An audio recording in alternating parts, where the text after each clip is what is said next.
এখনও বিপদসীমার ওপরে ১৩ নদী, ঢাকাসহ মধ্যাঞ্চলের বন্যা পরিস্থিতি স্থিতিশীল।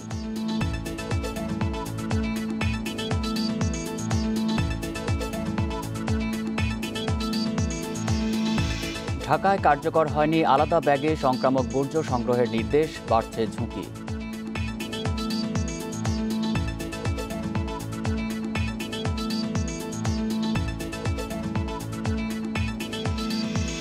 মানহীন মাস্ক, পিপিই দেয়ায় অভিযুক্ত শাহেদ, স্বাস্থ্যের ১২ কর্মকর্তাকে দুদকে তলব।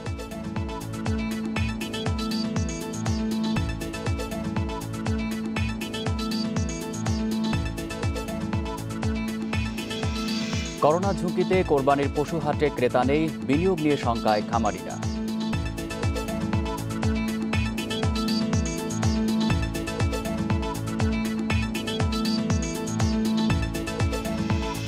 মার্কেট খোলার পর প্রযুক্তি পণ্য বিক্রি বেড়েছে ৫০ ভাগ, দাম নিয়ে মিশ্র প্রতিক্রিয়া।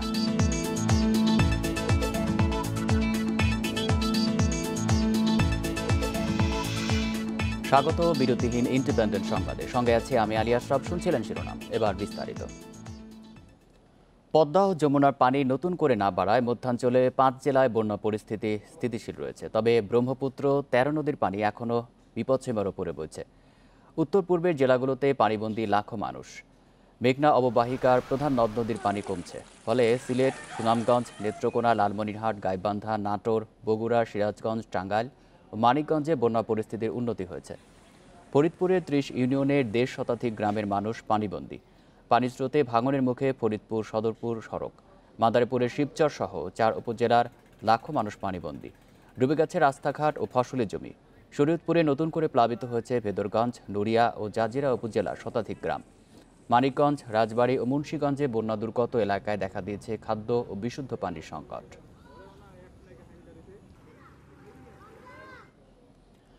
উত্তরের বন্যার কিছুটা উন্নতি হলেও পরিস্থিতির খুব একটা উন্নতি হয়নি দেশের মধ্যাঞ্চলে। পানি ঢুকছে ঢাকার আশপাশের এলাকায়। পূর্বাভাস কেন্দ্র বলছে, আগামী কয়েকদিনের এই অবস্থার আরও অবনতি হতে পারে। বিপদসীমার ওপরে চলে যেতে পারে ঢাকার আশপাশের বেশিরভাগ নদীর পানি। টানা বৃষ্টি আর উজানের ঢলে শুরুতেই বন্যার কবলে পড়ে দেশের উত্তর পূর্বাঞ্চল। সেখানে অবস্থার খানিকটা উন্নতি হলেও এখন পানি ঢুকছে মধ্যাঞ্চলে। গত ২৪ ঘন্টায় প্লাবিত হয়েছে মানিকগঞ্জ, মুন্সিগঞ্জ, দোহার, ফরিদপুর, মাদারীপুর, শরীয়তপুর, টাঙ্গাইল, কিশোরগঞ্জ সহ ঢাকা জেলার নিম্নাঞ্চল। মুন্সিগঞ্জে পদ্মার ভাগ্যকুল পয়েন্টে পানি বইছে বিপদসীমার ওপরে। মানিকগঞ্জে পদ্মা যমুনারও একই অবস্থা। লোকালয়ে পানি ঢুকে পড়ার পাশাপাশি দৌলতপুর, শিবালয়, হরিরামপুরে নদী ভাঙ্গনের আতঙ্কে কয়েক হাজার বাসিন্দা। বন্যার মুখে পড়েছে দোহারের কিছু এলাকাও। এদিকে আবারও দেশের নানা জেলায় বৃষ্টি বাড়ার পূর্বাভাস দিচ্ছে আবহাওয়া অধিদপ্তর। রবিবার থেকে হয়তো দেশের উত্তরাঞ্চল, বিশেষ করে দেশের রংপুর, ময়মনসিংহ, সিলেট এবং এইসব সীমান্ত এলাকায় বৃষ্টিপাত বেড়ে যাবে। মিনিমাম ২ থেকে ৩ দিন ওইসব জায়গাতে বৃষ্টি বেড়ে যাবে। সুখবর দিতে পারছে না বন্যা পূর্বাভাস ও সতর্কীকরণ কেন্দ্র। তারা বলছে, মেঘালয়, আসাম ও পশ্চিমবঙ্গে ভারী বৃষ্টি হলে উত্তর পূর্বাঞ্চলে আবারও আছে বন্যার সংখ্যা। এতে মধ্যাঞ্চলের সংকট আরও ঘনীভূত হবে। ইতিমধ্যে পদ্মা নদীর পানি বৃদ্ধির ফলে ঢাকার নিম্নাঞ্চলের দোহার, কেরানীগঞ্জ সহ বেশ কিছু এলাকা প্লাবিত হয়েছে এবং এই এলাকাগুলোতে একটি বন্যা পরিস্থিতি বিরাজ করছে। বন্যা পরিস্থিতির ফলে ঢাকা শহরের আশেপাশের যে কিছু নদী রয়েছে, যেমন বালু, শীতলক্ষা, বুড়িগঙ্গা, এই নদীগুলোর পানিও বৃদ্ধি পাচ্ছে। এবারের বন্যায় ঢাকার আশপাশের বেশিরভাগ নদীর পানি বিপদসীমার উপরে চলে যেতে পারে বলেও সতর্ক করেছে পূর্বাভাস কেন্দ্র। Nahid Kamal, independent news, Dhaka. আরও জানাতে ঢাকার কেরানীগঞ্জের ওয়াশপুর থেকে যোগ দিচ্ছেন সহকর্মী বনি ইবনে কামাল। বনি, ঢাকার আশপাশের নদীগুলোর পানির স্তর বিপদসীমার উপরে কিনা, কেমন পরিস্থিতি দেখছেন, আর কোন কোন এলাকায় পানি প্রবেশ করেছে? শাফাত, আমরা সকাল থেকেই কিন্তু ঢাকার আশেপাশের এলাকার যে জায়গাগুলোতে আসলে নদীর আশেপাশে রয়েছে সেই জায়গাগুলোতে খোঁজ নিয়েছি। আমরা আছি কেরানীগঞ্জের ওয়াশপুর নামক একটি এলাকায়। আমরা যে জায়গাটাতে আছি, এটা আপনি দেখতে পাচ্ছেন যে আমার একটি অংশে আছি। এখানে কিন্তু পানি অনেকটাই বৃদ্ধি পেয়েছে। আমরা এখানে যারা স্থানীয় বাসিন্দা আছে তাদের কথা বলেছি, তারা আমাদেরকে যেটা জানিয়েছে গত সপ্তাহেও আসলে পানি যতটুকু ছিল তার চেয়ে অনেকটাই বৃদ্ধি পেয়েছে এবং আপনি জানেন যে এই এলাকাটিতে আসলে জনবসতির মধ্যে পানি উঠেছিল সর্বশেষ 2000 সালে, যার পরে কিনা আর সেরকম কোনো বন্যা হয়নি যেটা নদী উচ্চে পানি ঢোকার মতো। কিন্তু এবার বন্যা পূর্বাভাস কেন্দ্র কিন্তু ধারণা করছে যে এবার এমনটি হতে পারে যে পানি আসলে জনপথে প্রবেশ করতে পারে। পাশাপাশি আমি যদি আপনাকে একটু জানিয়ে রাখতে চাই যে কয়েকটি সাইডে পানি কিছুটা বৃদ্ধি পাওয়ায় সেখানে বন্যার একটি শঙ্কা দেখা দিয়েছে। বন্যা পূর্বাভাস কেন্দ্র বলছে যে আগামী 5 দিন যেহেতু ভারতের মেঘালয়ে বৃষ্টি হবে, সে কারণে দেশের মধ্যাঞ্চল এবং সুনামগঞ্জ সিলেটের যে অংশটি সেখানে বন্যা পরিস্থিতির কিছুটা অবনতি হওয়ার সম্ভাবনা রয়েছে এবং তারা শঙ্কা করছেন যে রাজধানীর আশেপাশে যে নিম্ন অঞ্চলগুলো রয়েছে সেগুলোতে কিন্তু এবার স্বল্প মেয়াদী বন্যা হবে এবং সে বন্যার ফলে দীর্ঘদিন পর আসলে আশেপাশের খুব কাছাকাছি জায়গাগুলো প্লাবিত হওয়ার একটা সম্ভাবনা বা শঙ্কা দেখা দিয়েছে। আমি যদি আপনাকে একটু জানিয়ে রাখতে চাই, বন্যা পূর্বাভাস কেন্দ্র বলছে যে যেহেতু দেশের এরই মধ্যে প্রায় 17টি জেলার নিম্নাঞ্চলে বন্যার বিস্তার ঘটেছে, এর মধ্যে দুটি এলাকার পরিস্থিতি কিন্তু উন্নতির দিকে রয়েছে এবং দেশের নদ নদীগুলোর পানি উন্নয়ন বোর্ড 101টি পর্যবেক্ষণ স্টেশনের মধ্যে 56টি পয়েন্টেরই পানি কিন্তু কিছুটা বেড়েছিল এবং আগামী 5 বৃষ্টির ফলে সেটা আরো বাড়তে পারে বলে ধারণা করা হচ্ছে এবং 41টি পয়েন্টে পানি কমেছে এবং 4টি পয়েন্টে পানি কিন্তু অপরিবর্তিত রয়েছে। পাশাপাশি আমরা এ বিষয়ে নির্বাহী প্রকৌশলী যিনি রয়েছেন আরিফুজ্জামান, তার সাথে আমরা কথা বলার চেষ্টা করেছি। তিনি কিন্তু আমাদেরকে জানিয়েছিলেন যে বৃহস্পতিবারের মধ্যে যেহেতু সুনামগঞ্জ এবং সিলেটের বন্যার কিছুটা উন্নতি হয়েছে এবং এর প্রেক্ষিতে কিন্তু গাইবান্ধা, বগুড়া, জামালপুর, সিরাজগঞ্জ, টাঙ্গাইল, মানিকগঞ্জ, নাটোর, নওগাঁ, মুন্সিগঞ্জ, ফরিদপুর, মাদারীপুর, শরীয়তপুর, রাজবাড়ী এবং ঢাকার নিম্নাঞ্চল যে জায়গাগুলো রয়েছে সেগুলো প্লাবিত হওয়ার শঙ্কা রয়েছে যেহেতু 5 দিনের যে বৃষ্টিটি চলছে ভারতের মেঘালয়ে। আমার কাছে কেরানীগঞ্জের ওয়াশপুর থেকে এই ছিল সর্বশেষ তথ্য। কেরানীগঞ্জের ওয়াশপুর থেকে জানাচ্ছিলেন সহকর্মী বনি ইবনে কামাল। আমরা এবার বন্যা পরিস্থিতি ঢাকার বাইরের খবর জানবো। আমাদের সাথে জামালপুর এবং ফরিদপুর থেকে যুক্ত আছেন আমাদের সহকর্মীরা। প্রথমে যাব জামালপুরে, সেখান থেকে জানাবেন সহকর্মী দুলাল হোসেন। দুলাল, জামালপুরে বন্যা দুর্গত এলাকাগুলোর কি অবস্থা, ক্ষতিগ্রস্তরা কি বলছেন, তাদের কাছে কোনো সহায়তা কি পৌঁছাচ্ছে? জানেন যে দ্বিতীয় দফার বন্যায় আজকে 8ম দিন কিন্তু শুরু হয়েছে। বন্যার পানি যদিও যমুনার বাহাদুরাবাদ পয়েন্টে কিছু কমলেও কিন্তু উন্নতি বলা যাচ্ছে না, কারণ যমুনার পানি কমার পরে পরে হঠাৎ করে কিন্তু ব্রহ্মপুত্র পানির বিপদসীমা অতিক্রম করায় জামালপুর সদর, ইসলামপুর, দেওয়ানগঞ্জ, বক্সিগঞ্জ উপজেলার কিন্তু বিস্তীর্ণ এলাকা নতুন করে বন্যা কবলিত হয়ে পড়েছে। আমি এখন রয়েছি ব্রহ্মপুত্রের চরাঞ্চলে। আপনি আমার পিছনে দেখতে পাচ্ছেন যে প্রতিটি জায়গায়, প্রতিটি ঘরের কিন্তু 3 থেকে 4 ফুট পানি নিচে রয়েছে। এছাড়া যে 2 দফা 22 থেকে 23 দিন যাবৎ আজকে বন্যার পানিতে 2.5 লাখ পরিবারের প্রায় 8.5 লাখ মানুষ কিন্তু পানিবন্দী রয়েছে। এসব পানিবন্দী মানুষের মধ্যে কিন্তু একটা চরম আকারে খাদ্য সংকট, বিশুদ্ধ পানি সংকট, এমনকি গো খাদ্যেরও সংকট দেখা দিয়েছে। কিছু কিছু এলাকার যোগাযোগ বিচ্ছিন্ন হওয়ার কারণে কিন্তু নিত্য প্রয়োজনীয় দ্রব্যাদিরও কিন্তু সংকট দেখা দিয়েছে। আমি গতকাল কথা বলে ইসলামপুরের কয়েকটি ইউনিয়ন ঘুরে দেখেছি যে এখনো মানুষ চরম দুর্ভোগে আছে। জেলা প্রশাসনের পক্ষ থেকে যেসব ত্রাণ সহায়তা পৌঁছানো হচ্ছে তা কিন্তু প্রয়োজনের তুলনায় খুবই অল্প। আমি জেলা প্রশাসনের তথ্য অনুযায়ী যেটা পেয়েছি যে আপনার 310 মেট্রিক টন চাল এবং 18 লাখ টাকা নগদ প্রদান করা হয়েছে, কিন্তু এই 2.5 লক্ষ পরিবারের জন্য এই ত্রাণ সামগ্রী কিন্তু খুবই অপ্রতুল। এই ত্রাণ সামগ্রী অপ্রতুল থাকার কারণে এখনো কিন্তু অনেক পরিবার কিন্তু সরকারি সহায়তা থেকে বঞ্চিত হচ্ছে। তাদের দাবি সরকার ত্রাণ সহায়তা বৃদ্ধি করলে না করা হলে এবং কি সরকারিভাবে যদি দুর্গম এলাকায় যদি ত্রাণ সামগ্রীগুলো পৌঁছানো না হয় সেক্ষেত্রে কিন্তু তারা খাদ্য অভাবে পড়বে। সবচেয়ে বেশি বিপাকে পড়েছে, আমি যেটাকে চরাঞ্চল এবং নিম্নাঞ্চল ঘুরে দেখেছি, যে নিম্ন আয় এবং দিনমজুর সব শ্রেণীর মানুষ করোনা এবং 2 দফার বন্যায় তারা কিন্তু কর্মহীন হয়ে পড়েছে। তাদের হাতে কিন্তু এখন নগদ কোনো অর্থ নাই। তারা এই যে সরকারি সহায়তার মাত্র 10 কেজি চাল দিয়ে তাদের সংসার চলছে না, তারা এখন চরম খাদ্য সংকটে রয়েছে। তাদের দাবি সরকারি সহায়তা একটু বাড়াতে হবে এবং সরকারি সহায়তা যদি পর্যাপ্ত পরিমাণে না দেওয়া হয় তাহলে তারা অতি কষ্টের মধ্যে পড়ে যাবে। এছাড়া আমি কথা বলেছিলাম ইসলামপুর উপজেলা নির্বাহী অফিসারের কাছে, তিনি আমাকে জানিয়েছেন যে সামনে পবিত্র ঈদুল আজহা রয়েছে, এই ঈদুল আজহা উপলক্ষে বিজিএফের যে চাল আছে তারা দ্রুত সময়ের মধ্যে এই প্রতিটি পরিবারের কাছে যেভাবে পৌঁছে সেভাবে তারা পৌঁছানোর চেষ্টা করছে। আর আমি বন্যা পরিস্থিতি অবনতির কথা যদি বলি, যে বন্যা পরিস্থিতি কিন্তু একেবারে ব্যাপক আকার ধারণ করেছে, বিশেষ করে ব্রহ্মপুত্র অববাহিকায় যেসব নদ নদী রয়েছে সেসব নদ নদীর যেসব জনবসতি রয়েছে সেসব জনবসতির মানুষ কিন্তু পানিবন্দী হয়ে চরম দিনাতি সংকটে রয়েছে। এছাড়া প্রায় 5,000 উপরে পরিবার বিভিন্ন আশ্রয় কেন্দ্র এবং উঁচু স্থানে এবং কি স্কুল কলেজে যে আশ্রয় নিয়েছে, এদের মধ্যে সড়ক এবং ব্রিজে যে সমস্ত পরিবারগুলো রয়েছে সে সমস্ত পরিবারগুলোর মাঝে আমি ঘুরে দেখেছি যে বিশুদ্ধ পানি খাবার তীব্র হয়ে উঠে সংকট দেখা দিয়েছে। এমনকি সবচেয়ে বেশি যে বিভাগে রয়েছে এদের কিন্তু অস্থায়ী কোনো ল্যাট্রিন নাই, তারা নিষ্কাশনের জন্য এই শুধু রাতের অপেক্ষায় থাকতে হয়। এই দুর্যোগ কাটানোর জন্য আমি ইসলামপুর উপজেলা এবং দেওয়ানগঞ্জ উপজেলা প্রশাসনের সঙ্গে কথা বলেছি যে তারা অস্থায়ী যদি ল্যাট্রিনের ব্যবস্থা না করেন তাহলে এসব মানুষ কিন্তু মানে পয় নিষ্কাশনের জন্য চরমভাবে ক্ষতি হবে এবং নানান রোগ বালাই তাদের মধ্যে দেখা দিবে। তারপর আমি কথা বলেছি জেলা প্রশাসকের কাছে, জেলা প্রশাসক জানিয়েছে যে জামালপুরের যে 8.5 লাখ মানুষ পানিবন্দী রয়েছে এবং 2.5 লাখ পরিবার রয়েছে তাদের ত্রাণ সহায়তার জন্য জরুরি প্রয়োজন নিবে, ব্যবস্থা নিবে এবং পর্যাপ্ত পরিমাণ ত্রাণ সহায়তার জন্য তারা মন্ত্রণালয়ে আবেদন করবে। জামালপুর থেকে বন্যা পরিস্থিতি নিয়ে আমার কাছে ছিল সর্বশেষ এই তথ্য।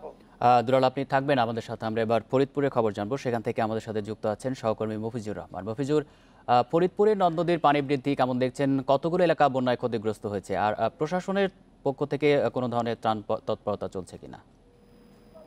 গত 12 ঘন্টায় কিন্তু ফরিদপুরের পদ্মা নদী গলদ পয়েন্টে স্থিতিশীল রয়েছে বলে এমনটি দাবি করেছেন পানি উন্নয়ন বোর্ড। তারপরেও কিন্তু সকালে যে পরিমাপটি করা হয়েছে সেই পরিমাপটির সংখ্যা আমাদেরকে এমনটি জানিয়েছেন যে এখনো বিপদ সীমার 104 সেন্টিমিটার উপর প্রবাহিত হচ্ছে, যার ফলে ফরিদপুর চরাঞ্চল সহ নিম্ন অঞ্চল যেগুলো আছে প্রায় 1.5 শতাধিক গ্রাম বিস্তীর্ণ এলাকা জুড়ে কিন্তু মানুষ এখন পানিবন্দী এবং অসহায় জীবনযাপন করছে।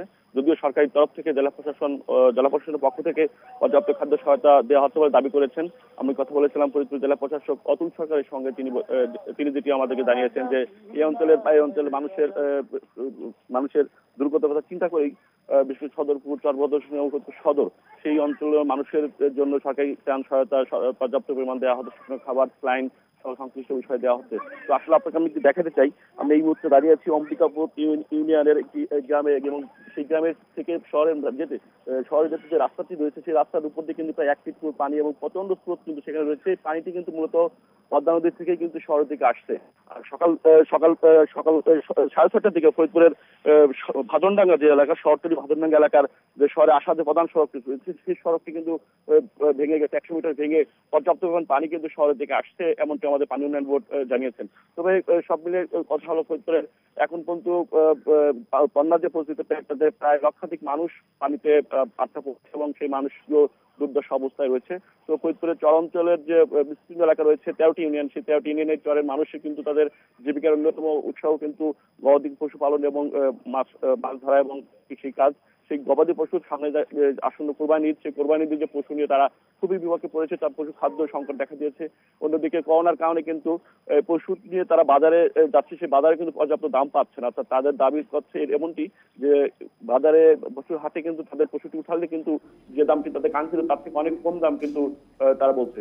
তো পানি বৃদ্ধির ফলে কিন্তু ফরিদপুরের মধুমতি যে নদীটি রয়েছে সেই নদীর আলফাডাঙ্গা এবং মধুখালী বিস্তীর্ণ এলাকাও কিন্তু ভাঙন হয়েছে এবং ওই অঞ্চলের মানুষও ভূ সম্পত্তি হারাচ্ছে এবং প্রতিনিয়ত হারাচ্ছে। এটি ছিল ফরিদপুরের সর্বশেষ বন্যার পরিস্থিতি। জামালপুর এবং ফরিদপুর থেকে জানাচ্ছিলেন আমাদের সহকর্মীরা। এদিকে বন্যার পানি কমলে উত্তরাঞ্চলে দেখা দিয়েছে নদী ভাঙন। কুড়িগ্রামের 9 উপজেলার 20 পয়েন্টে ভাঙছে নদী। একই অবস্থা গাইবান্ধা, রংপুর ও সিরাজগঞ্জের নদী তীরের এলাকাগুলোতে। কুড়িগ্রামে নদী ভাঙনের কবলে সদর উপজেলার সারডোপ ও মোগলবাসা, উলিপুর উপজেলার থেতরাই, হাতিয়া, সাহেবের আলগা, রাজারহাট উপজেলার কালীরহাট ও জয়কুমুর বেগমগঞ্জ। এছাড়া ভাঙন চলছে চিলমারি, নয়ারহাট, অষ্টমীর চর ও রানীগঞ্জ সহ 20টি পয়েন্টে। গাইবান্ধায় তিস্তা, ব্রহ্মপুত্র, ঘাঘর নদীর ভাঙনে সদর, সাঘাটা, ফুলঝুরি ও সুন্দরগঞ্জের 15 এলাকা হুমকির মুখে। দুটি শিক্ষা প্রতিষ্ঠান সহ শতাধিক ঘরবাড়ি বিলীন হয়েছে নদীতে। রংপুরের গাটুপাড়া ও বৈরাতিপাড়ায় পানি উন্নয়ন বোর্ডের বাঁধের 60 মিটার অংশ ধসে গেছে। আর নোহালীর ডান্তি রক্ষা বাঁধেও দেখা দিয়েছে ভাঙন। এছাড়া সিরাজগঞ্জের শিমলা, চৌহালি, কাজীপুর ও এনায়তপুরের 10 এলাকায় থেমে থেমে ভাঙছে নদী।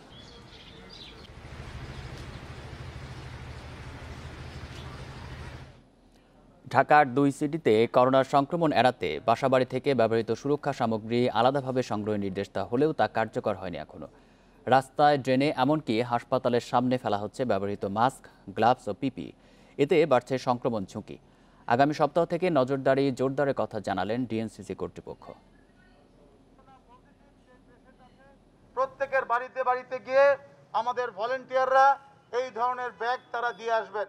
ঢাকা উত্তরের মেয়র ঘোষণা দিয়েছিলেন 7 জুলাই থেকে ব্যবহৃত সুরক্ষা সামগ্রী অর্থাৎ সংক্রামক বর্জ্য সংগ্রহ করা হবে আলাদা পচনশীল ব্যাগে। 1 সপ্তাহ পার হলেও তার বাস্তবায়ন দেখা যায়নি 2 সিটির কোথাও। বেশিরভাগ বাসিন্দাই গৃহস্থালী বর্জ্যের সাথে ফেলছেন মাস্ক, গ্লাভস, পিপি সহ বিভিন্ন সুরক্ষা সামগ্রী। বাসাবাড়ি থেকে সব ধরনের বর্জ্য একই সঙ্গেই সংগ্রহ করছেন পরিচ্ছন্নতা কর্মীরা। ফলে করোনা সংক্রমণের উচ্চ ঝুঁকিতে তারা। এটা তো বারবার মাইকিং করে বলছে যে সব ভালো মতো করে দিয়ে সেভ করে দিও, এটা তো দেয় না, সব এক লগে ময়লার লগেই দেয়। যারা ময়লা দেয় বাসা বাড়ির থেকে মানুষজন যারা আছে সবাই যারা দেয় তারাও সুস্থ থাকে, আমরাও যেন সুস্থ থাকি। খামারবাড়ি মোড় ও মিরপুর টোলারবাগ ডিপোতে কাজ করা পরিচ্ছন্নতা কর্মীরা জানালেন, গৃহস্থালীর বর্জ্য থেকে ব্যবহৃত সুরক্ষা সামগ্রী আলাদা করা সম্ভব না। রাস্তা থেকে পড়ে আসে, এখান থেকে পড়ে আসে, ওগুলো আমরা সংগ্রহ করে আমাদের আনার অর্ডার আছে, আমরা ওইভাবে কাজ করতেছি। সব একসাথে ময়লা সব একসাথে দেয়। এখন মনে করেন করোনার যদি সব জিনিস যদি একসাথে দেয় তা আমরা তো মরিয়া জমগা। নগরবাসীর কাছে সুরক্ষা সামগ্রী ফেলার আলাদা হলুদ ব্যাগ সরবরাহ করার কথা থাকলেও তা এখনও সম্ভব হয়নি। তবে আগামী সপ্তাহ থেকে কঠোর নজরদারির কথা জানালেন ঢাকা উত্তর কর্তৃপক্ষ। গৃহস্থলীর বর্জ্যের সাথে অনেক জায়গাতেই এটা নেওয়া হচ্ছে, কোভিড বর্জ্য আলাদা করে। কিছু কিছু জায়গায় এখনও লোকজন সচেতন হয় না, আমরা আরও কিছুটা সময় দিচ্ছি। আমরা চাচ্ছি আগামী 1 সপ্তাহ পর্যন্ত এই সময়টা দেওয়ার জন্য। পরবর্তীতে আমরা র্যান্ডম বিভিন্ন এলাকায় ম্যাজিস্ট্রেটের মাধ্যমে চেক করব, যদি এরকম কোনো ব্যত্যয় পাওয়া যায় তাদের বিরুদ্ধে আমরা প্রয়োজনীয় ব্যবস্থা গ্রহণ করব। রাস্তাঘাট, ফুটপাত ও ড্রেন এমনকি হাসপাতালের সামনেও পড়ে থাকতে দেখা গেছে ব্যবহৃত সুরক্ষা সামগ্রী। লোকবলের অভাবে নজরদারির দায় এড়াচ্ছে কর্তৃপক্ষ। ওখানে কেন ময়লা পড়ে আছে এটা বলতেই পারবেন, আমরাও এটাও দেখব যে কিভাবে করা যায়। বাট আমরা সামর্থ্যের বাইরে যখন আমরা কাজ করব তখন আমাদের কিছু বিষয় কিন্তু কনসিডারেশনে আনতে হবে। বাট এটাকে আমরা সমর্থন করছি না, এটা কিভাবে এটাকে রেকটিফাই করা যায় বা কেন এটা হয়েছে দ্যাট উইল সি। আমরা তো প্রতিদিনই যাই, আমাদের চোখে অত বড় মাপের খুব একটা চেঞ্জ আমরা দেখি নাই। বাট আপনি যেটা দেখেছেন, maybe somebody has done the wrong things, we will correct it. সুরক্ষা সামগ্রীর ব্যবহার ও পরে তা সঠিকভাবে ধ্বংসের বিষয়ে সচেতনতা কার্যক্রম জোরদারের আহ্বান জানান নগরবাসী। Afroza Khatun, independent news, Dhaka. নাম সর্বস্ব প্রতিষ্ঠান খুলে বিভিন্ন হাসপাতালে মাস্ক, পিপি সরবরাহ করতেন রিজেন্ট হাসপাতালের চেয়ারম্যান মোহাম্মদ শাহেদ। এজন্য অনুমতিও জোগাড় করেছিলেন তিনি। শনিবার ঢাকা মহানগর পুলিশের মিডিয়া সেন্টারে সাংবাদিকদের এসব তথ্য জানান গোয়েন্দা পুলিশের অতিরিক্ত কমিশনার। করোনা পরীক্ষায় জালিয়াতিতে গ্রেপ্তার রিজেন্ট হাসপাতালের চেয়ারম্যান মোহাম্মদ শাহেদকে বৃহস্পতিবার 10 দিনের রিমান্ডে নেয় মহানগর গোয়েন্দা পুলিশ। আর জিকেজি হেলথ কেয়ারের ডাক্তার সাবরিনার প্রথম দফায় 3 দিনের রিমান্ড শেষের পর শুক্রবার দ্বিতীয় দফায় 2 দিনের রিমান্ডে নিয়ে জিজ্ঞাসাবাদ করা হয়।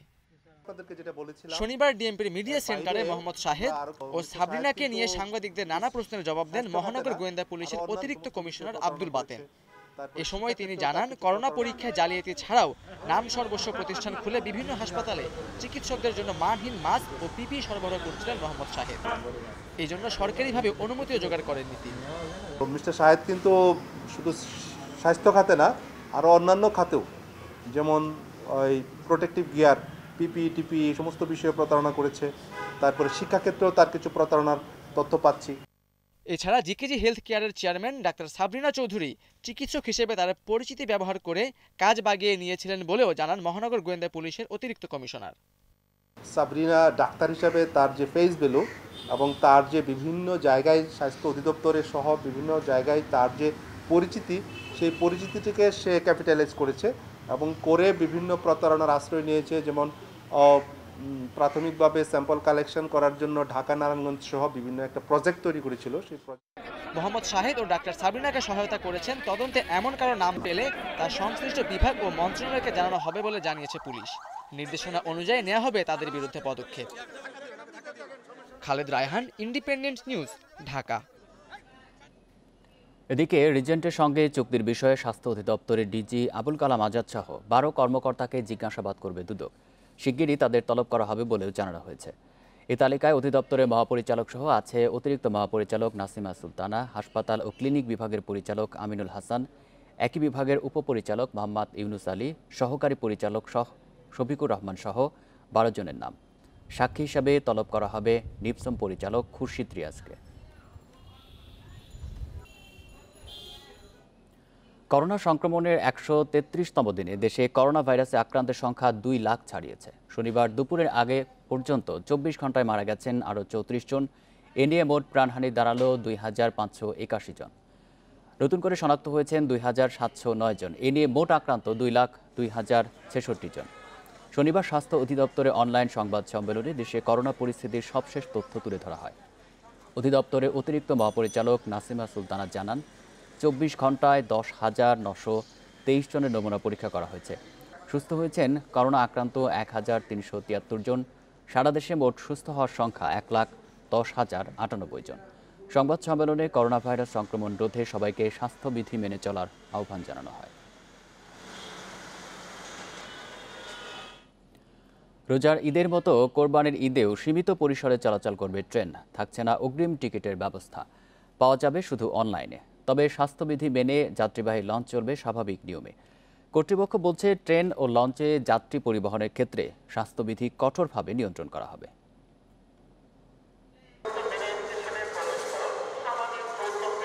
সাধারণ ছুটি তুলে নেয়ার পর সীমিত পরিসরে সারা দেশে গণপরিবহন চলাচল করছে। রেলওয়ে 17 জোড়া ট্রেন চালাচ্ছে। তবে ঈদ উপলক্ষে বাড়ছে না ট্রেনের সংখ্যা, থাকছে না অগ্রিম টিকিট। সব টিকিটই বিক্রি হবে অনলাইনে।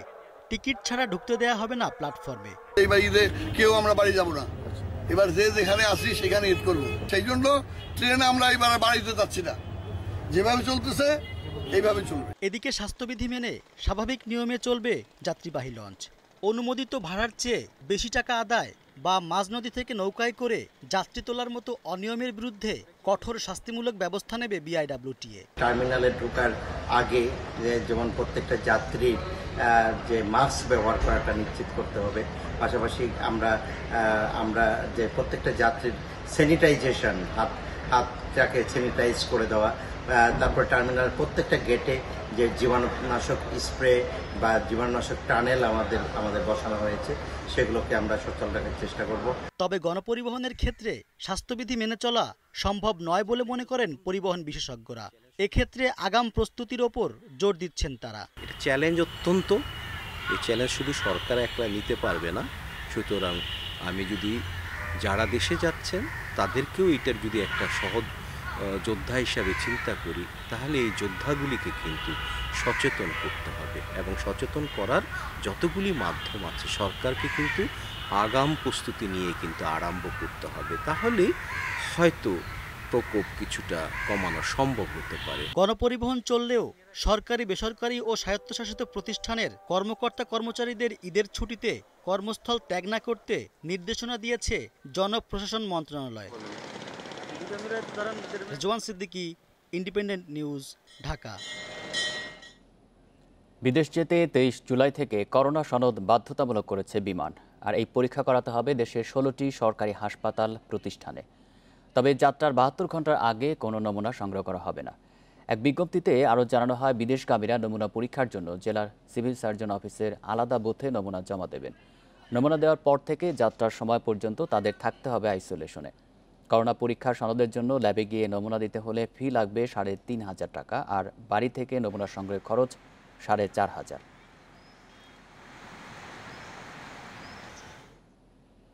নন্দিত কথা সাহিত্যিক হুমায়ুন আহমেদের 8ম মৃত্যুবার্ষিকী আজ। 2012 সালের এই দিনে না ফেরার দেশে পাড়ি জমান কিংবদন্তি এই লেখক। প্রতি বছরই নানা আয়োজনে পালিত হয় হুমায়ুন আহমেদের মৃত্যুবার্ষিকী। তবে এবার করোনার কারণে স্বল্প পরিসরে পালিত হবে দিনটি।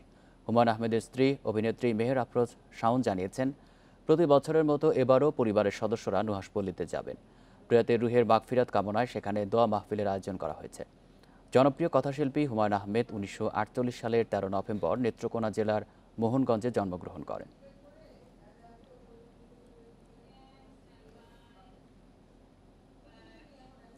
ছোট ভাই আব্দুল হাইয়ের জানাজায় অংশ নিতে আজ কিশোরগঞ্জ যাচ্ছেন রাষ্ট্রপতি মোহাম্মদ আব্দুল হামিদ। বাদ আসর জানাজা শেষে কামালপুরে পারিবারিক কবরস্থানে বাবা মায়ের কবরের পাশেই শায়িত হবেন আব্দুল হাই। বেলা 1টার দিকে তার মরদেহ কিশোরগঞ্জে পৌঁছানোর কথা রয়েছে।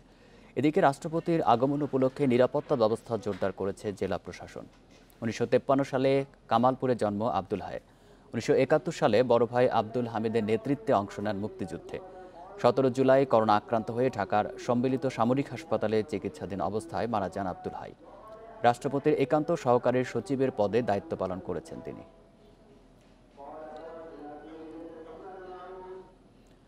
করোনা পরিস্থিতিতে এবছর কোরবানির পশু বেচাকেনা আশানুরূপ হবে কিনা তা নিয়ে সংশয়ে খামারিরা। একদিকে হাট বসানোর ক্ষেত্রে রয়েছে নানা বিধিনিষেধ, অন্যদিকে সংক্রমণ ঝুঁকিতে ক্রেতাদের আনাগোনা কম। সব মিলিয়ে এবছর বিনিয়োগ তুলে আনা নিয়েই শঙ্কায় খামারিরা। বরিশালের করাপুর গ্রামের এই খামারে দক্ষিণের বিভিন্ন জেলা থেকে গরু কিনে পরিচর্যার মাধ্যমে কোরবানির হাটে বিক্রির উপযুক্ত করা হয়। এবছর তারা বিনিয়োগ করেছে 1.5 কোটি টাকারও বেশি। অন্যান্য বছর ঈদের 2 সপ্তাহ আগেই খামারের প্রায় সব গরু বিক্রি হলেও এবার 100-এরও বেশি গরুর মধ্যে বিক্রি হয়েছে মাত্র 11টি।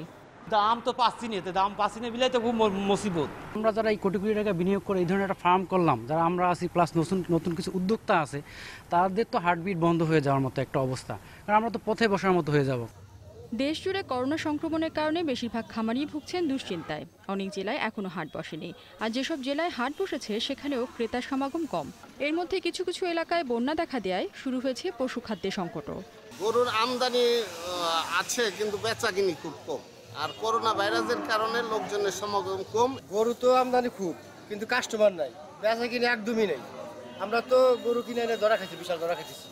করোনা ঝুঁকি এড়াতে হাটে না গিয়ে অনেক ক্রেতা সরাসরি খামারে এসেই পশু কিনছেন।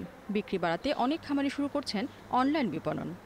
করোনার কারণে কুরবানি হাট বসবে কিনা সন্দেহান, তাই আমি ওনার বাড়িতে আসছি, দাম দর বুঝে পড়ে তাহলে আমি গরু কিনতে আসছি আর কি। খামারিরা গবাদি প্রাণী উৎপাদন করে রেখেছে, এখন আমাদের কথা হলো আসন্ন কুরবানিতে এর বাজারজাত করা, মানে কীভাবে এই গবাদি প্রাণীর হাটগুলি বসবে এই ব্যাপারে আমাদের ডিসি মহোদয়ের সাথে কথা হয়েছে।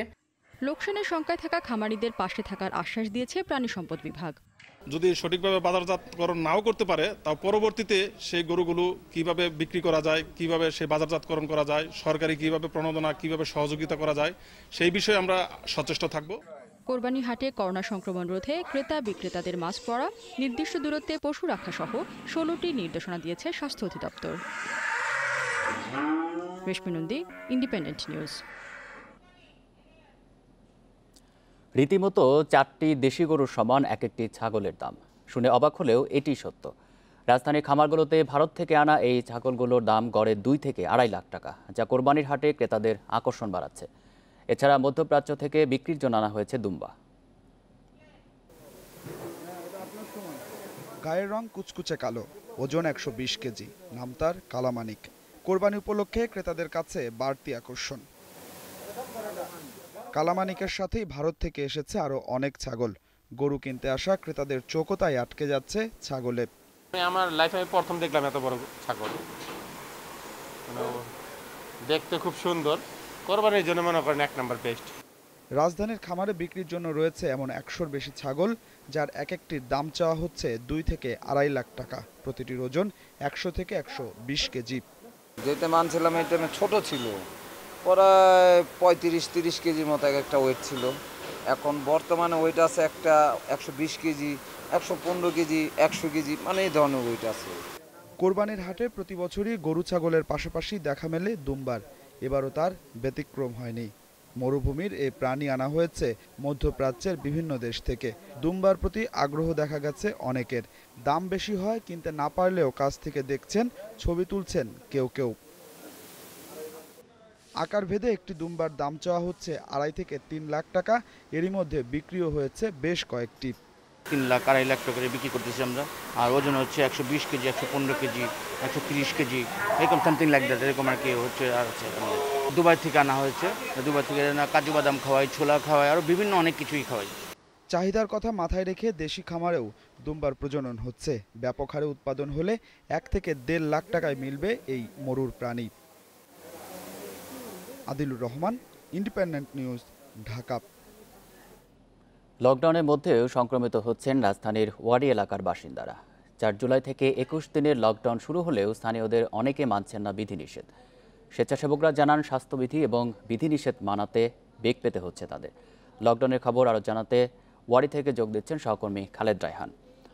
রায়হান, লকডাউনের মধ্যে ওয়ারিতে সংক্রমণ বাড়ছে কেন? বিধিনিষেধ মানতে বাসিন্দাদের মধ্যে এত অনীহা কেন?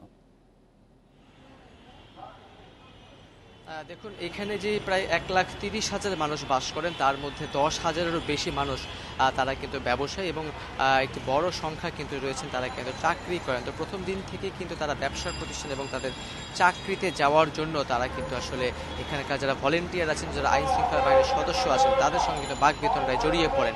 আমি তো এখানকার চিত্র একটু দেখানোর চেষ্টা করি। এখানে যে যেখানে একটি বুথ আছে, এই বুথে কিন্তু সবাই এসে তাদের নামটিকে তালিকা করে তারা কিন্তু এই পথটি দিয়ে তারা বের হচ্ছেন। এখানে মোট 17টি পথ রয়েছে, তার মধ্যে 15টিকে বন্ধ করে দেওয়া হয়েছে। 2টি যে খোলা রয়েছে তার মধ্যে দিয়ে একটি দিয়ে মানুষ বের হতে পারছেন এবং একটি দিয়ে প্রবেশ করতে পারছেন। প্রথম দিন থেকে এখানে আমরা দেখতে পেয়েছিলাম যে সাধারণ মানুষ এবং এখানে যারা থাকেন আইন শৃঙ্খলা বাহিনীর সদস্য এবং স্বেচ্ছাসেবী, তাদের মধ্যে কিন্তু বাকবিতণ্ডা ছিল। সেটি অনেকাংশে কমে আসলেও কিন্তু এখনও এখানে দিয়ে প্রতিদিন শতাধিক মানুষ তারা কিন্তু বের হচ্ছেন। আরেকটি বিষয় জানতে চেয়েছেন যে এখানকার সংক্রমণের হার কেন বাড়ছে। এখানে যখন লকডাউন দেওয়া হয়েছিল তখন কিন্তু এই এলাকাতে 46 জন করোনা রোগী ছিলেন, যা কিন্তু মোট নমুনা সংগ্রহের 40%। গত পরশুদিন পর্যন্ত লকডাউন করার পর থেকে এই 17 দিনে কিন্তু এখানে 204টি নমুনা সংগ্রহ করা হয়েছে, যেখানে নতুন করে সংক্রমিত হয়েছেন, নতুন করে শনাক্ত হয়েছেন 78 জন, তাও কিন্তু প্রায় 40%। লকডাউন থাকার পরেও এই সংক্রমণের হার না কমানোটা কিন্তু অনেকটা উদ্বেগের বলছেন বিশেষজ্ঞরা। তারা বলছেন লকডাউন এলাকার মধ্যে যদি আইসোলেশন নিশ্চিত করা না যায়, যারা করোনায় আক্রান্ত হচ্ছেন তাদের ঘরে থাকা নিশ্চিত করা না যায়, তাহলে কিন্তু এই সংক্রমণ কোনোভাবেই কমানো যাবে না। যদিও স্বাস্থ্য অধিদপ্তর বলছে এই সংক্রমণের হার কিছুদিনের মধ্যে কমে যাবে, প্রথম 2 সপ্তাহ কিংবা 3 সপ্তাহের মধ্যে না কমলে কিছুদিনের মধ্যে এটি কমে যাবে বলে কিন্তু তারা দাবি করছেন। তারা বলছেন প্রথম দিকে এই হারটি বেশি থাকলে গত 3 থেকে 4 দিন এই হারটি কিন্তু অনেকাংশেই কমে গেছে। যদিও বিশেষজ্ঞরা বলছেন প্রথম দিকে তারা বলে আসেন জোনাল ভিত্তিক যে লকডাউনের সিদ্ধান্ত নেওয়া হয়েছিল তখনই বলা হয়েছিল যে জোন ভিত্তিক করা হলে এই জোনগুলোকে যাতে ছোট ছোট কোনো এলাকায় না করা হয়, বরং একটি বৃহৎ এলাকাকে করা হয়, সেই ক্ষেত্রে হয়তো তাহলে এই লকডাউনটি আসলে সুফল বয়ে আনবে। ওয়ারি থেকে জানাচ্ছিলেন সহকর্মী খালেদ রায়হান। সাধারণ ছুটি শেষে সীমিত পরিসরে সব খোলার পর বাড়ছে কম্পিউটার, ল্যাপটপ সহ প্রযুক্তি পণ্যের বিক্রি। মে মাসের তুলনায় জুনে বিক্রি বেড়েছে 50%। করোনার কারণে শিক্ষার্থীরা ঘরে পড়াশোনা করায় বেড়েছে চাহিদা, বলছেন ব্যবসায়ীরা। তবে আমদানি না থাকায় সরবরাহ কম। বাংলাদেশ কম্পিউটার সমিতি বিসিএস জানায়, করোনায় অর্থ সংকটে মুখ থুবড়ে পড়ার অবস্থা এই খাতের ক্ষুদ্র ব্যবসায়ীদের। এজন্য সুদ হার কমিয়ে ব্যাংক ঋণ সহজ করার দাবি সংগঠনটির। করোনা সংক্রমণ ঠেকাতে সাধারণ ছুটিতে কয়েক মাস বন্ধ থাকে অফিস, ব্যবসা প্রতিষ্ঠান, শপিং মল, দোকান। অর্থনৈতিক কর্মকাণ্ড চালুর জন্য মে মাস থেকে ব্যবসা প্রতিষ্ঠান, দোকান খোলা হলেও বন্ধ রয়েছে শিক্ষা প্রতিষ্ঠান। শিক্ষা প্রতিষ্ঠান বন্ধ থাকায় ঘরে বসেই পড়াশোনা করতে হচ্ছে শিক্ষার্থীদের। এতে প্রয়োজন হচ্ছে ল্যাপটপ, কম্পিউটার সহ প্রযুক্তি পণ্যের। আর এসব পণ্য কিনতে তারা ভিড় করছেন প্রযুক্তি পণ্যের বিপণী দোকানে।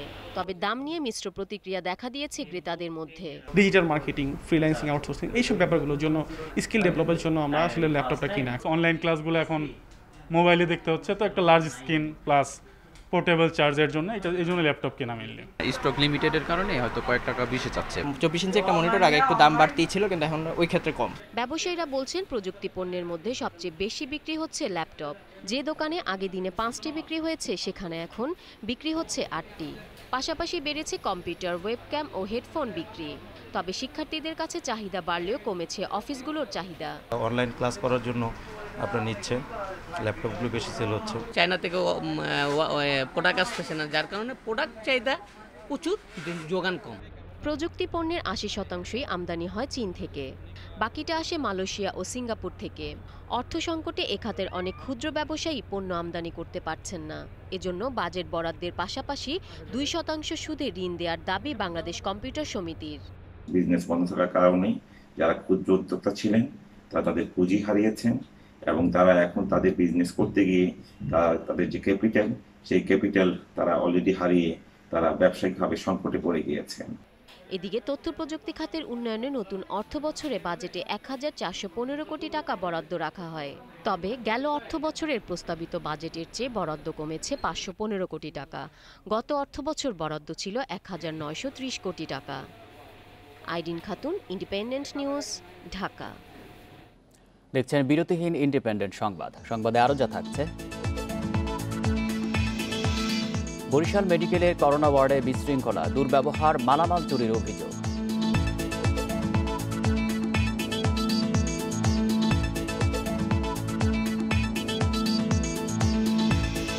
করোনায় জামিনে মুক্ত শিশু উন্নয়ন কেন্দ্রে আটক 687 শিশু, সুপ্রিম কোর্টের উদ্যোগ।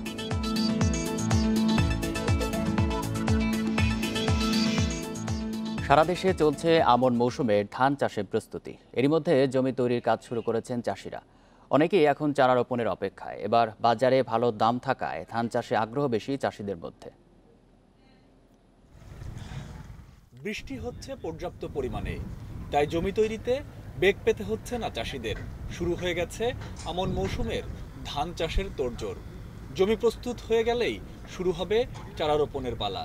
মাঠে জমি রেডি করছি, চারা হয়ে গেছে, অল্প সময়ের মধ্যে আমরা ধান লাগিয়ে ফেলবো। চারা বড় হয়ে গেছে, ওই পাকাবো, পাকানি শেষ হয়ে যাবে, তারপর আবার লাগাবো। এবার বড় মৌসুমে ভালো দাম পাওয়ায় ধান চাষে উৎসাহ বেড়েছে চাষিদের। আমন মৌসুমেও লাভ করতে পারবেন বলে আশা তাদের। গতবার বেচি 800-900 টাকা করে, এবার 1100 টাকা। ধানের দাম বেশি বিদায় তো আরো 5-7 বিঘে বেশি করতেছি। এখন আমরা আমন ধানের বীজতলা তৈরি করতেছি। আমন ধানের দামটা যদি সেরূপ পাই আমরা খুব খুশি।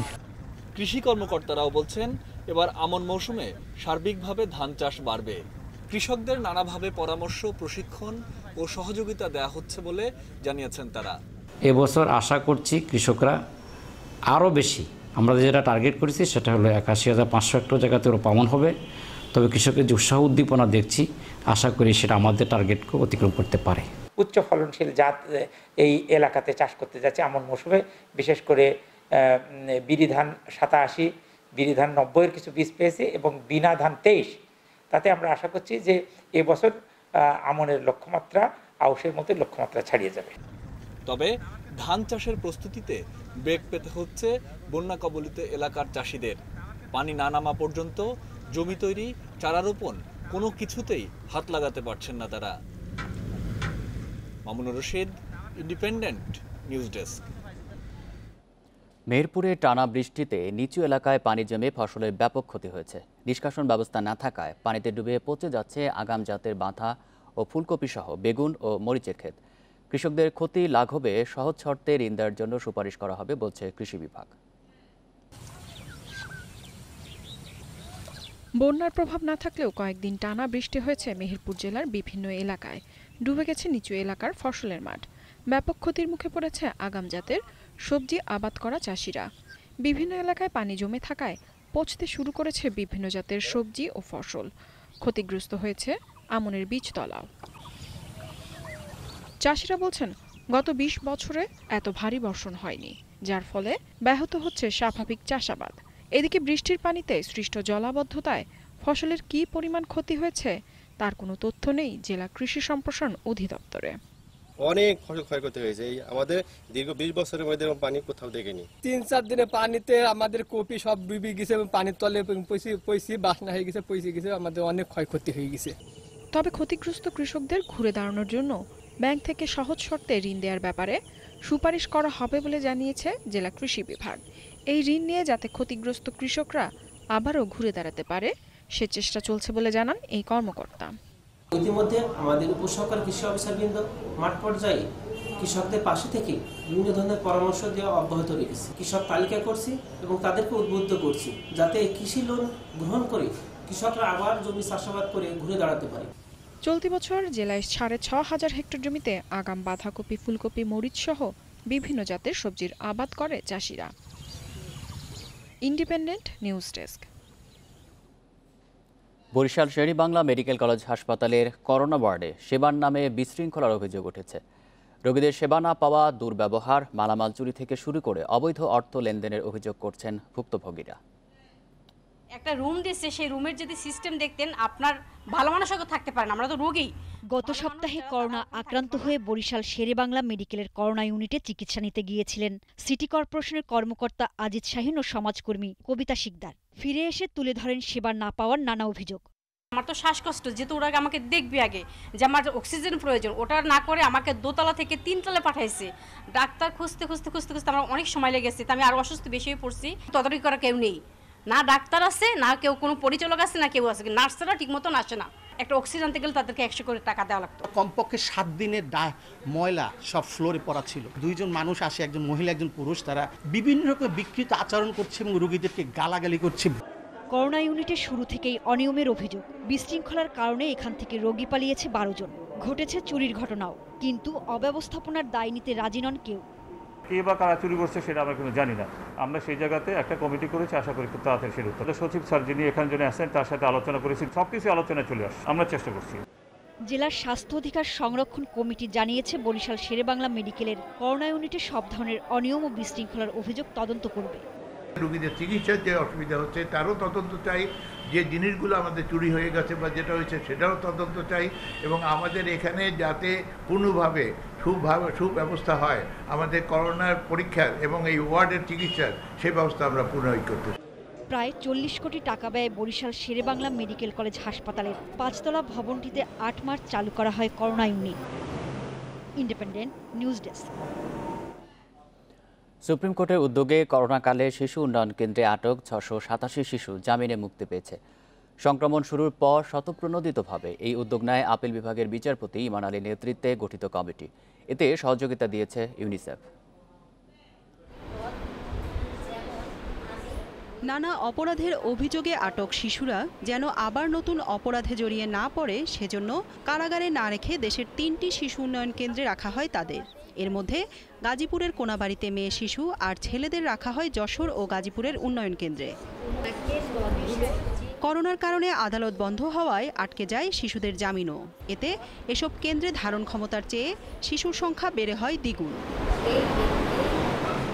ইউনিসেফের সহযোগিতায় সুপ্রিম কোর্টের আপিল বিভাগের বিচারপতি ইমান আলীর নেতৃত্বে গঠিত শিশু বিষয়ক বিশেষ কমিটি এসব শিশুকে করোনা থেকে বাঁচাতে নেয় জামিনের উদ্যোগ। সমাজসেবা অধিদপ্তরের উপপরিচালক বলছেন, মুক্তি পেয়ে শিশুরা ফিরে গেছে অভিভাবকের কাছে। যেসব শিশুর অভিভাবক আসেননি তাদের নিজ বাড়িতে পৌঁছে দেওয়া হয়েছে ইউনিসেফের সহযোগিতায়।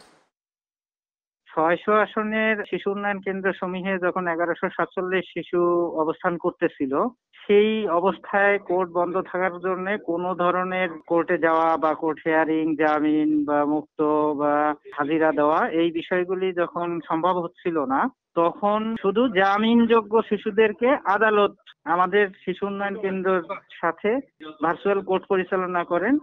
কোভিড সিচুয়েশনে যে তারা যাতে কোনো রকম ভাবে আবার রিঅফেন্ডিং না হয়ে যায়, মানে আবার নতুন করে আবার অপরাধে না জড়িয়ে পড়ে, সেইটাকে করার জন্য, প্রিভেন্ট করার জন্য আমরা একটা তাদেরকে গ্র্যান্ট দিব, ক্যাশ গ্র্যান্ট দিব, যাতে আর্থিক সহায়তা দিব, যাতে তারা তাদের যে রেগুলার বেসিক নিডসটা অন্তত তারা চালিয়ে নিতে পারে। সমাজসেবা অধিদপ্তরের কর্মকর্তারা জানান, জামিন পাওয়া শিশুদের বেশিরভাগের বয়সই 15 থেকে 18 বছরের মধ্যে। এ পর্যন্ত আমাদের শিশু উন্নয়ন কেন্দ্র বালকের 391 জন শিশু ভার্চুয়াল কোর্টের মধ্যে জামিন হয়েছে এবং এই শিশুরা তার অভিভাবকের কাছে ফিরে গেছে। এই মুহূর্তে 234 জন শিশু রয়েছে। 234 জন শিশুর মধ্যে 9 জন হচ্ছে সাজাপ্রাপ্ত, আর বাকি শিশুরা হচ্ছে আন্ডার ট্রায়াল প্রসেসের মধ্যে রয়েছে। তবে লকডাউন সিচুয়েশন আসার পরে নতুন করে কোনো মামলার নিষ্পত্তি হয়নি। 11 মে থেকে দেশের ইতিহাসে প্রথম চালু হয় ভার্চুয়াল আদালতের কার্যক্রম। জান্নাতুল ফেরদাউস তানভি, ইন্ডিপেন্ডেন্ট নিউজ, ঢাকা। ফাহিম সালেহ হত্যায় গ্রেপ্তার টাইরিস হাসপিলকে দোষী প্রমাণে পর্যাপ্ত আলামত পাওয়ার কথা জানিয়েছেন প্রসিকিউটররা। সিসিটিভি ফুটেজ দেখে এসব আলামত শনাক্ত হয়েছে বলে জানিয়েছে তারা। আর চুরি করার টাকা ফেরত দেবার সুযোগেই ফাহিমকে হত্যা করা হয়েছে বলে মনে করছে নিউ ইয়র্ক পুলিশ। পাঠাওয়ের সহপ্রতিষ্ঠাতা ফাহিম সালেহকে নৃশংসভাবে হত্যার ঘটনায় স্তব্ধ নিউ ইয়র্ক। আন্তর্জাতিক সংবাদ মাধ্যমও গুরুত্ব দিয়ে প্রকাশ করছে মামলার খুঁটিনাটি সহ নানা বিশ্লেষণ। এই পর্যন্ত জানা যাচ্ছে চুরি করা প্রায় $90,000 ফেরত না দিতেই ফাহিমকে হত্যা করেছে তার সাবেক ব্যক্তিগত সহকারী টাইরিস হাসপিল। তবে এর পেছনে অন্য কোনো ষড়যন্ত্র আছে কিনা তাও খতিয়ে দেখছে পুলিশ। তবে সবকিছু ছাপিয়ে বারবার আলোচনায় আসছে সরল মানসিকতার কারণেই প্রাণ দিতে হয়েছে সফল এই তরুণ উদ্যোক্তাকে। বড় অঙ্কের টাকা চুরির পরও তা ফেরত দেওয়ার সুযোগ দিয়েছিলেন হাসপিলকে, প্রস্তাব দিয়েছিলেন কিস্তিতে পরিশোধেরও। আর সেই সুযোগটি নিয়েছে হাসপিল। ধারণা করা হচ্ছে সোমবার ফ্ল্যাটে ফাহিমকে হত্যা করে সে। মঙ্গলবার ফিরে এসে বৈদ্যুতিক করাতে টুকরো টুকরো করে মরদেহ। তবে তা সরিয়ে নেওয়ার আগে তাড়াহুড়ো করে বেরিয়ে যেতে হয় তাকে। এই ঘটনায় গ্রেপ্তারের পর টাইরিসের বিরুদ্ধে সেকেন্ড ডিগ্রি মার্ডারের চার্জ আনে নিউ ইয়র্ক পুলিশ। প্রসিকিউটররা বলছেন অপরাধ প্রমাণের পর্যাপ্ত তথ্য প্রমাণ আছে তাদের হাতে। সোমবার আনুমানিক দুপুর 1:30টার দিকে নিজ বাড়িতে ফাহিম সালেহকে হত্যা করা হয়। তদন্তের স্বার্থে এখনই হত্যার কারণ সম্পর্কে বিস্তারিত তথ্য জানানো হচ্ছে না। তবে এতটুকু বলতে পারি, এই হত্যার সঙ্গে আর্থিক স্বার্থ জড়িত ছিল। প্রায় এক সপ্তাহ ধরে খোঁজ না পাওয়ায় মঙ্গলবার ফাহিমের অ্যাপার্টমেন্টে যান তার বোন। তার দেওয়া ফোনে সেখানে এসে মরদেহ উদ্ধার করে নিউ ইয়র্ক পুলিশ। সারওয়ার জামান, ইন্ডিপেন্ডেন্ট নিউজ। বিশ্বে আবারও একদিনে করোনা ভাইরাসে নতুন শনাক্ত হয়েছে 2 লাখের বেশি মানুষ। নতুন 2,17,000 শনাক্ত নিয়ে মোট আক্রান্তের সংখ্যা ছাড়িয়েছে 1,44,00,000। 24 ঘন্টায় করোনায় মারা গেছেন 4,800-র বেশি মানুষ। এ নিয়ে মোট প্রাণহানি ছাড়িয়েছে 6,04,000। বিশ্বে করোনায় একদিনে সর্বোচ্চ মৃত্যু হয়েছে ব্রাজিলে 803 জনের, শনাক্ত হয়েছে 26,000। যুক্তরাষ্ট্রে একদিনে মারা গেছে 797 জন, নতুন শনাক্ত প্রায় 62,000। সবচেয়ে বেশি শনাক্ত হয়েছে ফ্লোরিডা ও ক্যালিফোর্নিয়ায়। ভারতে গত 24 ঘন্টায় করোনায় মৃত্যু হয়েছে 543 জনের, আক্রান্ত 37,000-এর বেশি। এদিকে ইরানে এ পর্যন্ত 2.5 কোটি মানুষ করোনা ভাইরাসে আক্রান্ত হয়েছেন বলে জানিয়েছেন দেশটির প্রেসিডেন্ট হাসান রুহানি। আরও 3.5 কোটি মানুষ সংক্রমণের ঝুঁকিতে রয়েছেন বলেও জানিয়েছেন তিনি। স্পেনের কাতালোনিয়ায় নিষেধাজ্ঞা জারির পরও বাড়ছে করোনার বিস্তার।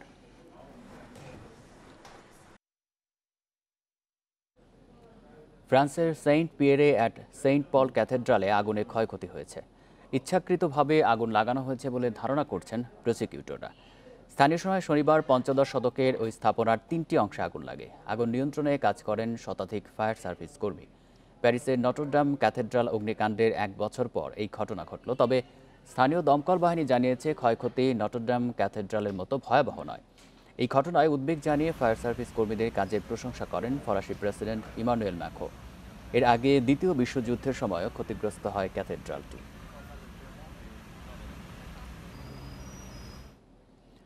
বিশ্বকাপ ও এশিয়ান কাপ বাছাইয়ের প্রস্তাবিত সূচি আগেই জানিয়েছিল এএফসি।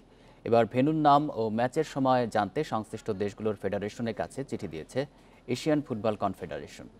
প্রস্তাবিত সূচি অনুযায়ী 8 অক্টোবর আফগানিস্তানের বিপক্ষে ঘরের মাঠে নামবে বাংলাদেশ। এরপর অ্যাওয়ে ম্যাচে 13 অক্টোবর লাল সবুজের প্রতিপক্ষ কাতার। 12 ও 17 নভেম্বর ঘরের মাঠে ভারত, ওমানের বিপক্ষে শেষ 2টি ম্যাচ খেলবে বাংলাদেশ। ভেন্যু ও ম্যাচের সময় 31 আগস্টের মধ্যে এএফসির কাছে জানাতে হবে। ইতিমধ্যে সিলেট থেকে স্টেডিয়ামকে হোম ভেন্যু হিসাবে চূড়ান্ত করেছে বাফুফে। আনুষ্ঠানিকভাবে এএফসিকে ভেন্যু সম্পর্কে জানাতে শিগগিরই চিঠি দেবে ফেডারেশন। সাইফ স্পোর্টিং ক্লাবের ওপর ট্রান্সফার নিষেধাজ্ঞা প্রত্যাহার করে নিয়েছে ফিফা। এর ফলে নতুন খেলোয়াড় রেজিস্ট্রেশনে বাধা থাকল না সাইফের। 3 বিদেশি ফুটবলারের পারিশ্রমিক বিষয়ে নিষেধাজ্ঞা দিয়েছিল ফিফা। 2017 সালের প্রাক মৌসুম প্রস্তুতির সময় স্লোভাকিয়া, মন্টেনেগ্রো ও সার্বিয়ার 3 ফুটবলারকে এনেছিল সাইফ। তবে পারফরম্যান্সে সন্তুষ্ট না হওয়ায় তাদের চুক্তিবদ্ধ করেনি ক্লাবটি। পরে বিদেশি 3 ফুটবলার ফিফায় অভিযোগ দাখিল করেন। তাদের অভিযোগের পরিপ্রেক্ষিতে সাইফ স্পোর্টিংকে বড় অঙ্কের ক্ষতিপূরণ দেওয়ার নির্দেশ দিয়েছিল ফিফা। তবে নির্ধারিত সময় অর্থ পরিশোধ না করায় ফিফার নিষেধাজ্ঞা পড়ে ক্লাবটি। সামাজিক যোগাযোগ মাধ্যমে সাইফ স্পোর্টিং ক্লাবের পক্ষ থেকে জানানো হয় 3 বিদেশির সঙ্গে আর্থিক ঝামেলার বিষয়টি সমঝোতার মাধ্যমে পরিশোধ করেছে তারা। এফএ কাপের ফাইনালে উঠল আর্সেনাল। শেষ 4-এর লড়াইয়ে ম্যানচেস্টার সিটিকে 2-0 গোলে হারিয়েছে রেকর্ড 13 বারের চ্যাম্পিয়নরা। কানাডদের 2টি গোলই করেছেন অবামেয়াং।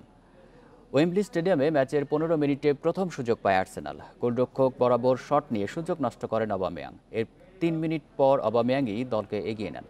নিকোলাস পেপে ক্রস থেকে বল জালে পাঠান তিনি। বিরতির পর লিড দ্বিগুণ করার সুযোগ পেলেও সিটি গোলরক্ষকের দৃঢ়তায় ব্যর্থ হয় আর্সেনাল। পাল্টা আক্রমণ থেকে সিটির স্টার্লিং মাহরেজরার সুযোগ পেলেও জাল খুঁজে পাননি। উল্টো 71 মিনিটে কাউন্টার অ্যাটাকে স্কোরলাইন 2-0 করেন অবামেয়াং। এই জয়ে রেকর্ড 21 বারের মতো ফাইনালে উঠল আর্সেনাল। এক বছর পিছিয়ে দেওয়ার পরও টোকিও অলিম্পিকের ভাগ্য নিয়ে সংশয় দেখছিলেন অনেকে, কিন্তু আয়োজকদের সঙ্গে নিয়ে আন্তর্জাতিক অলিম্পিক কমিটি জানিয়েছে আগামী বছরের 23 জুলাই উদ্বোধন হবে গ্রেটেস্ট শো অন আর্থ। আর এর দুদিন আগে মেয়েদের সফটবল দিয়ে শুরু হবে আসর। সব ঠিক থাকলে এক সপ্তাহ পর শুরু হওয়ার কথা ছিল the greatest show on earth অলিম্পিকের 32তম আসরের, কিন্তু করোনা থাবায় আগে ভাগে এক বছর পিছিয়ে যায় আসর। তবে বদলায়নি গেমসের সূচি কিংবা ভেন্যু। 23 জুলাই উদ্বোধন, দুদিন আগে মাঠের লড়াই শুরু মেয়েদের সফটবল দিয়ে। 42টি ভেন্যুতে রেকর্ড 33টি খেলার 339টি ইভেন্ট। গেম ভিলেজ আর প্রেস সেন্টার আগের জায়গায় থাকছে। মেয়েদের 10 মিটার এয়ার রাইফেল দিয়ে শুরু হবে মেডেল ইভেন্ট। এটা অনেক বড় পদক্ষেপ। মহামারীর পর সম্ভবত বৈশ্বিক আসর হতে যাচ্ছে, যেখানে লক্ষাধিক মানুষের সমাগম ঘটবে। ভেন্যুগুলো প্রস্তুত, সূচিও চূড়ান্ত। এখন অনন্য এক মাইলফলকে পৌঁছার অপেক্ষা। আমাদের উপর আস্থা রাখার জন্য জাপানের জনগণকে ধন্যবাদ। আমরা যা বিশ্বাস করেছিলাম সেই লক্ষ্যে এগিয়ে চলেছি। অনেকেই টোকিও অলিম্পিকের শেষ দেখেছিলেন, তবে আমরা সঠিক পথেই চলছি। রাজনৈতিক প্রেক্ষাপটে অলিম্পিক বয়কট হতে পারে, দিন দুয়েক আগে এমন আশঙ্কা করেছিলেন খোদ অলিম্পিক সভাপতি। ইঙ্গিতটা চীনের দিকে ছিল কিনা এ নিয়ে সমালোচনা ছিল গণমাধ্যমে। করোনা পরবর্তী বিশ্বের রাজনৈতিক অবস্থা নিয়েও শঙ্কা থাকছে। তবে সফলভাবে আসর আয়োজনে আশাবাদী আইওসি সভাপতি। এটি কেবল বেইজিং এর সাথে সম্পর্কিত ছিল না। সাম্প্রতিক সময়ে আমাদের বেশ কয়েকটি অভিজ্ঞতার কারণে এমন মন্তব্য করেছি। সুতরাং কোনো নির্দিষ্ট দেশ বা ব্যক্তির উদ্দেশ্যে কথাগুলো বলা হয়নি। বেইজিং 2022-এর উইন্টার অলিম্পিকের আয়োজক। আমরা বিশ্বাস করি সবকিছুই স্বাভাবিক হয়ে উঠবে।